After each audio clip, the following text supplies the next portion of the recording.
Hi, welcome to the next episode of our Mental Health and Wellbeing in COVID-19 webinar series 2.0. The reimagined version since lockdown has now headed into 2.0 as well. So if you're joining us for the first time, just to let you in on what's happening and what we're doing, the purpose of this series is to help people with some psychological and emotional tools and resources and techniques to be able to effectively manage some of the psychological collateral that's going to be coming along with this season. You don't have to be infected with coronavirus for this moment to really impact you. And some of the impact is definitely going to be psychological and emotional. So we've been with you for the previous 20, whatever it is nowadays, 23 days or something, and we're with you till the end of the lockdown. My name is Theron Nightenfit, and I am your host.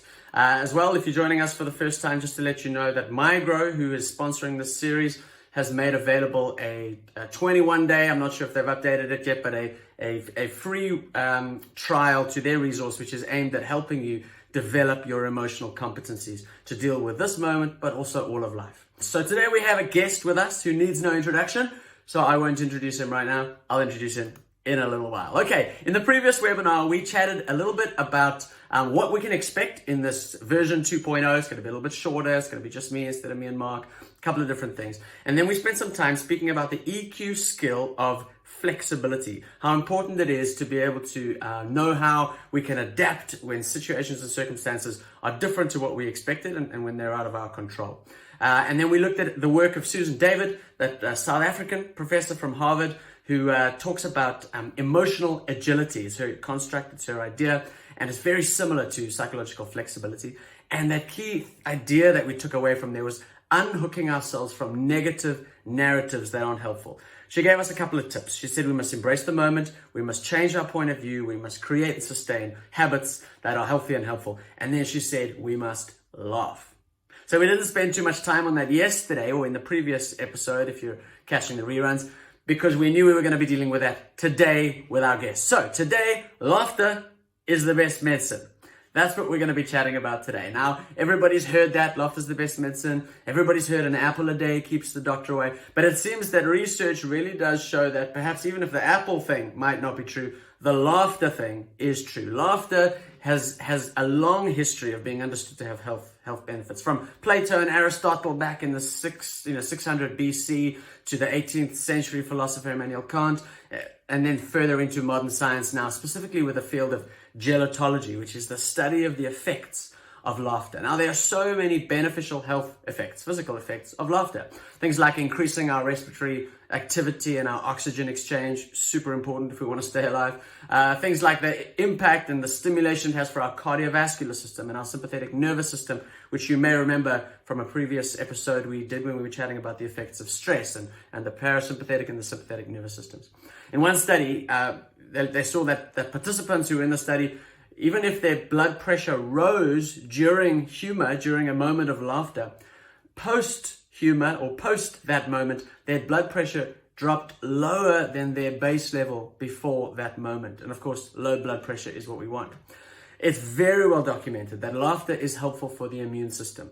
I don't even need to go into too much detail there, but perhaps you remember that movie Patch Adams, Robin Williams movie from, 20 years ago. True story of this Dr. Patch Adams, who used to use humor and laughter and dressing up like a clown and all sorts of things in his medical work in the hospital, and the impact that had on patients. But in the last 50 to 100 years, there's been a lot of study around the impact of laughter in psychiatric illness and mental health in general. There's an institution, the Association for Applied and Therapeutic Humor. Look at some of these stats. They say that just anticipating a moment of humor, for instance, Schalk Bezuidenhout's lockdown laughs online show or something like that, just anticipating that can decrease your stress by 39%. Just looking forward to that, knowing that that's coming, will reduce your stress. And then after you've finished watching that show, you're going to be twice as productive. Now, of course, the study wasn't done on Schalk's shows, but I'm sure it's true. Twice as productive after a moment of humor, after taking that break for some humor. And then that last stat there, you can see just a 23% increase in memory recall. That laughter seems to stimulate the mind and the brain and the memory in a way that enables you to remember 23% more than you would have if you didn't have that. this association, their definition for therapeutic humor is this. They say any intervention that promotes health and wellness by stimulating a playful discovery, expression, or appreciation of the absurdity or incongruity of life's situations, aka COVID-19, aka lockdown. It's absurd, it's ridiculous. We've never experienced anything like this before. Now, if you'll remember, yesterday we were chatting on the previous episode, if you're catching the reruns, we were chatting about Susan David, and she talked about laughter and how laughter is a great way to unhook from the negative stories that we believe. Now, there's so many negative stories that are, of course, part and parcel with this whole season that we're in right now. And so what better topic to discuss than laughter and comedy to get us out of that? So that brings us to our interview for today. You may have guessed it, Schalk Bezuidenhout. If you don't know who he is, then I don't know what's wrong with you. Anyway, recently, at the beginning of the lockdown, the Gauteng government, the MEC for Arts, Sports, Culture, Laughter, and everything, set up a 21-day stay-at-home program, entertainment program, and asked Schalk to be part of it. So Schalk has, for the last, I don't know how long it is now, 23, 24 days, however long it's been, has been doing daily videos on his Insta feed, on his Instagram TV feed, to, you know, just to try and lighten this moment. So who better than Schalk to chat to us about the impact and the benefits of humor? So Schalk, can you hear me? Are you online? Hi, can you hear me? Can you see me? Can you feel me? I can see, hear, everything but smell and touch you. How are you doing today? No, lekker and you? Yeah, good. No, definitely good. Feeling good, feeling positive, as I say in my videos every morning. with the hair shake, dude. I watched a whole bunch. I binged a whole bunch of your videos recently. So well done for everything you're doing. Tell us about this initiative that the Gauteng MEC for Arts and Culture and all that stuff. Tell me about it. What happened to give you the phone call? How did they invite you into it? What's the purpose of it? Well, I was actually very everything kind of fell into place in a very cool way, because the week before lockdown, actually even before that, when COVID-19 started coming into South Africa and when we started realizing, okay, there's here as well, because I mean, up till quite recently, first week of March, I was still at Woordfees in Stellenbosch performing, crowds together of 300-400 people. So even if at the beginning of March, COVID-19, coronavirus, whatever you want to call it, was still an overseas problem. Yeah. And the situation changed like this, because on the 14th of March, middle of March, I was still doing a live show of my new Afrikaans show, Schalk Bezuidenhout, here in Johannesburg. Then hand sanitizers and stuff were being used already, and people were saying, okay, let's greet like this.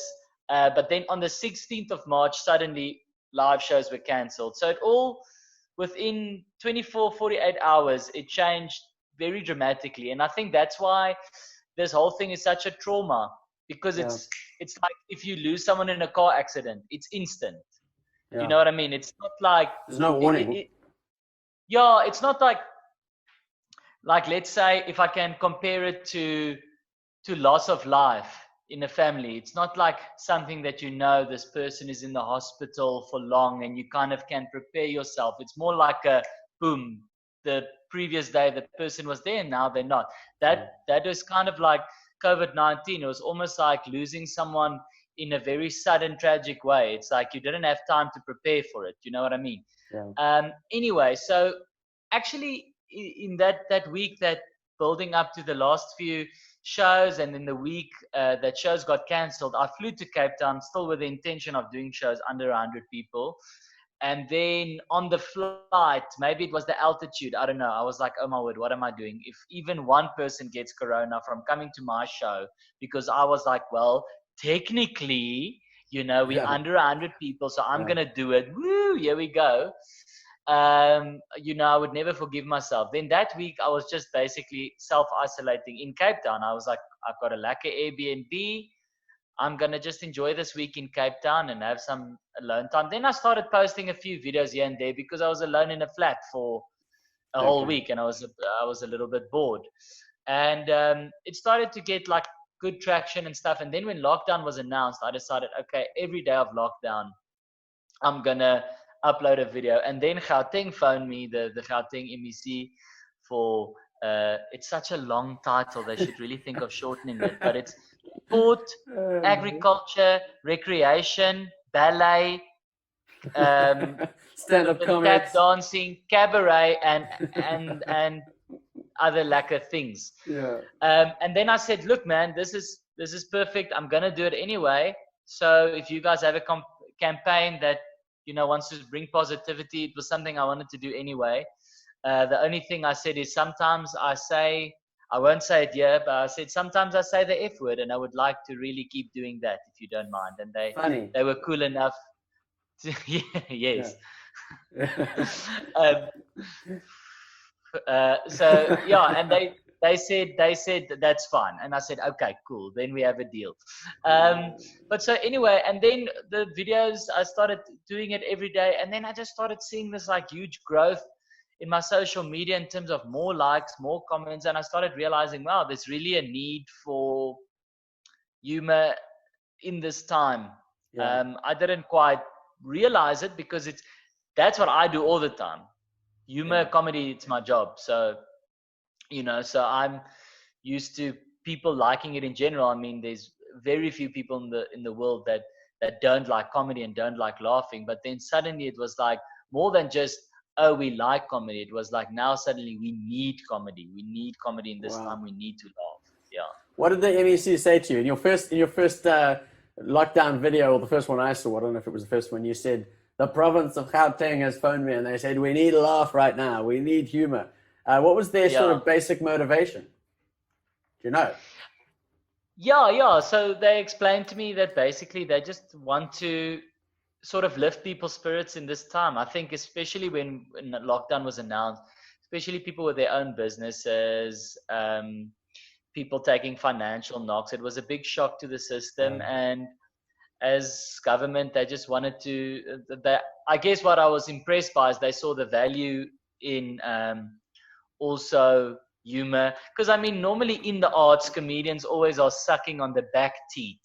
I don't know if that's a phrase, but we are, like I remember when I studied acting, I started doing comedy when I was already a drama student. And I remember the other drama students would always sort of look down on stand-up comedy. Stand-up comedy is always this sort of like, for some reason seen as like the rejects or the I remember seeing at I think it was the Oscars a couple of years back, a song by Will Ferrell talking about when a comedian would, or when a comic actor would win, basically saying it was an impossibility that they'd ever win a Best Actor award because nobody takes it that seriously.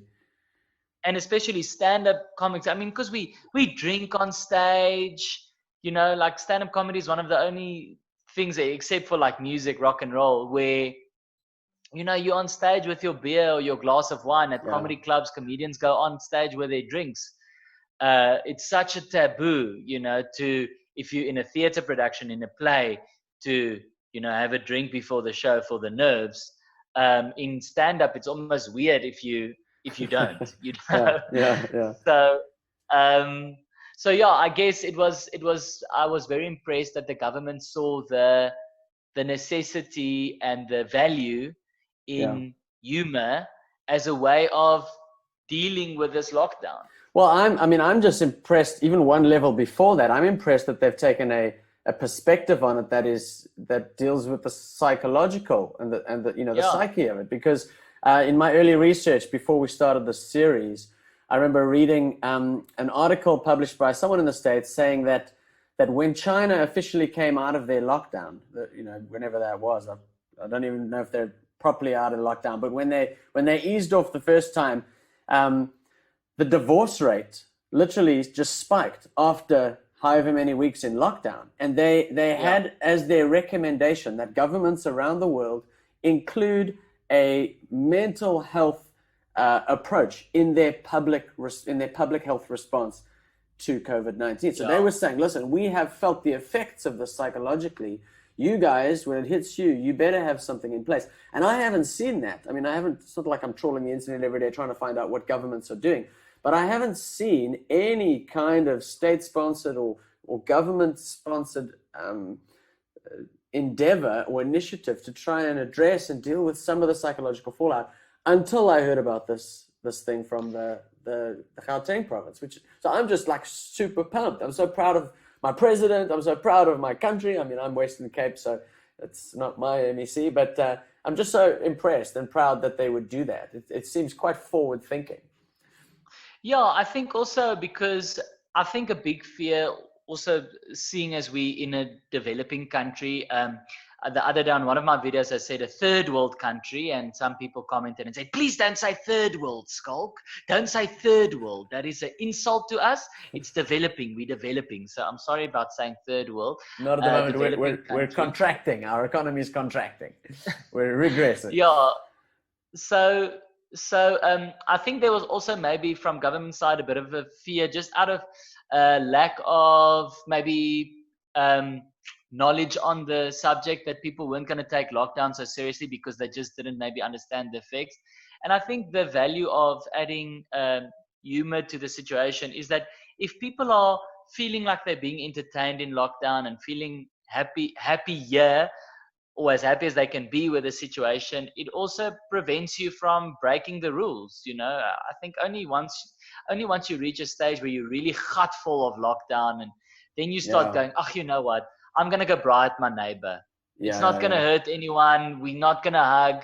It's fine. But the thing is, I said in one of my videos the other day, it might not give anyone corona, but if everyone now starts like go visiting their neighbor, or visiting someone down the street, because that's what it becomes. It becomes, this week I'm just going next door to my neighbor. Next week, I'm going to my friend who lives 2 kilometers away. Then with 6 other friends, and then eventually it's like I'm going to visit my parents just quickly. I've been having some of the same struggles. I've had to sort of you got to remind yourself this is still happening almost. The novelty of it wears off. We live in a block of flats, so you try and find loopholes in the system, and you go, well, technically a block of flats, it's like one house, the building. We're just in lockdown in the building, not in my flat, just in the building. And then you start, I take the dog down to the garden, there's someone else just getting some fresh air, and then before you know it, you standing this far away from each other chatting, and then a few minutes later you now chatting here, so then suddenly it's like, okay, whoa, what are we doing? We must stop kissing me. Stop kissing me. Why are you kissing me? It's like that, dude. What you mentioned earlier that your following has grown quite a bit as a result of this. I would love to know what kind of, you get a lot of comments on your daily videos, and there's a lot of interaction you have between you and your public, your audience. Is there anything that's come to mind for you that people have shared about how your videos each day have been helping them? Anything specific? So the thing I received the most is that because I post the video at the same time every day, because the beginning of lockdown we got a puppy, because my fiance and I, we never at home, and we've wanted to get a dog for so long, and we just didn't have the routine or the regular schedule to be able to do that. So when lockdown got announced, I said, let's get a dog now, because especially when it's a puppy, you can't go just drop it at a puppy school or puppy hotel, doggy hotel when it's so young. So let's do it now while we have the opportunity. So I was taking the dog down at 6 every morning to go to the garden, and then I'd record my video and upload it by like 8 a.m. And the comments I saw the most was people saying, I like waking up to the video, and I like watching the video with my morning coffee. So that's like what you were saying earlier. It's like starting your day with some humor, starting your day with some comedy, really then sets the mood for the day. After the video, it's like, if you did enjoy it, I'm also not so arrogant to think that everyone enjoys the video. Some people don't find it funny, and you have commented that, and I appreciate your feedback. But, it's like, okay, I've started my day with some comedy, whether it's my video or you're just watching some comedy, so another comedian speaking.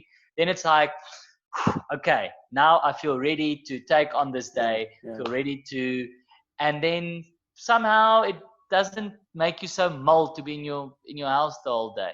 So Yeah, that's why I've even though the mornings that my fiance has said, listen, I'll take the dog down tomorrow morning so you can sleep in a bit, I still only sleep till like 7 because I set my alarm and I want to still upload that video before 8 because I've started realizing that's when people like to watch it because it's a lacquer way for them to start the day.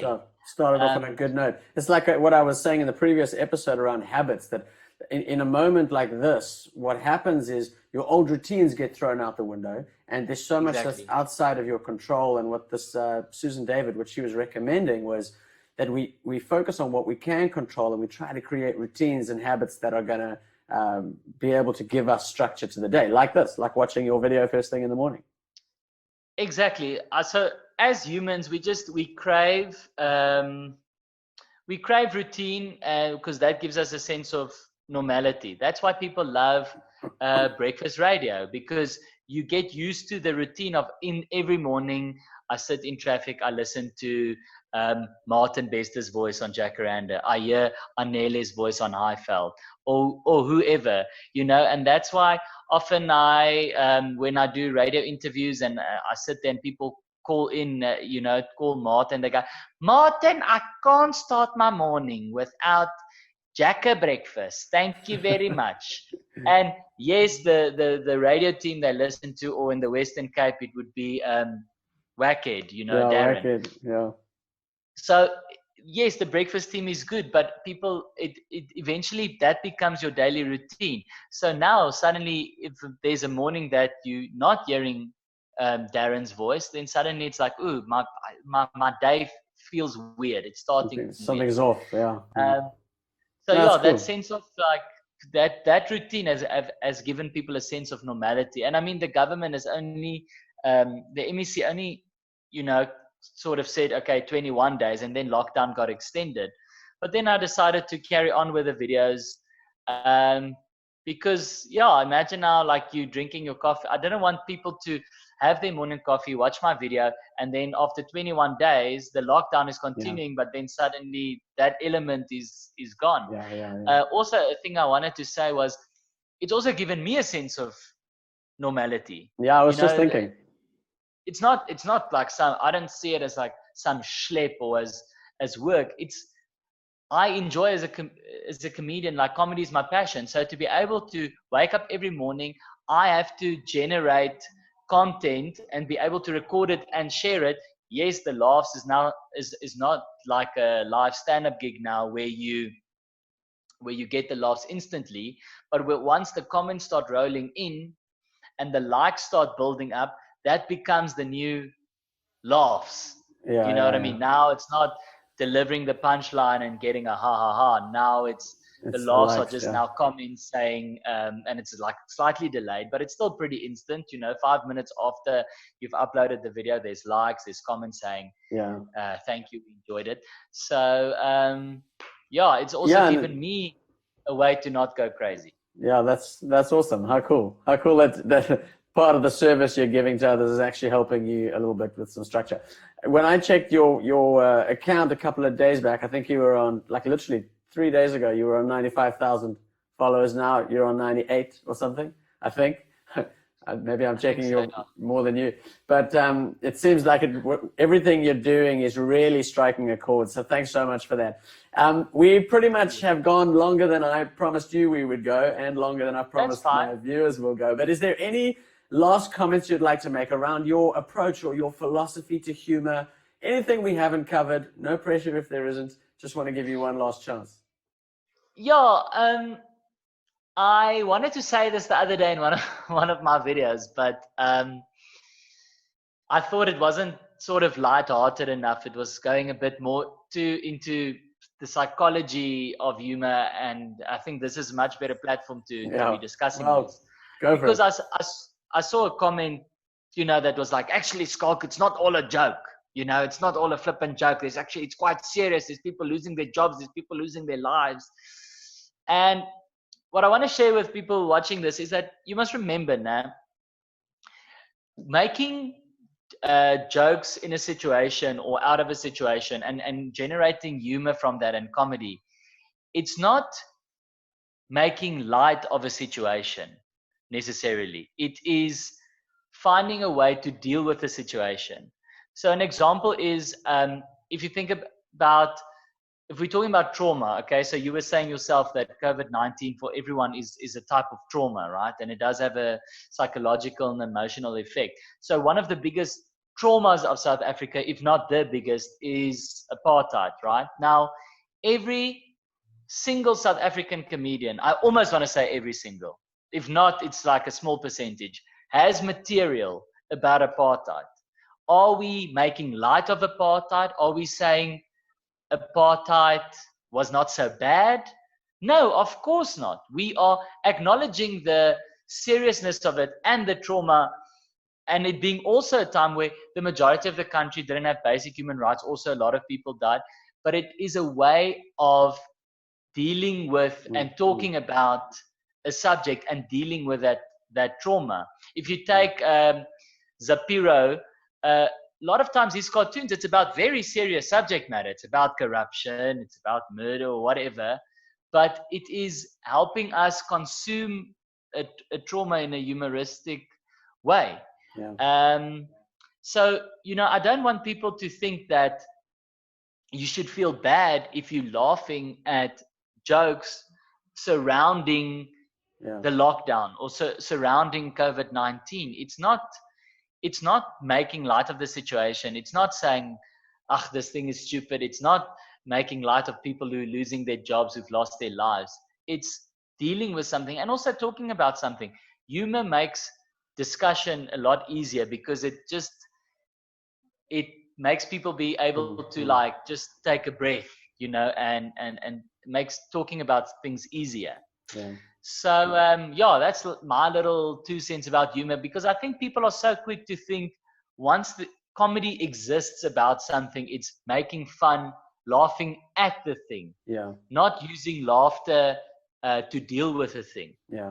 There's a whole field in medical research. I don't know too much about it, but I came across it in my research for this, around how we can use humor to deal with the fear and anxiety that comes with other illness. So, for instance, I mentioned Patch Adams as an example of that, but with cancer patients and cancer treatment, it's not necessarily, although some may argue that the laughter actually helps, in the healing.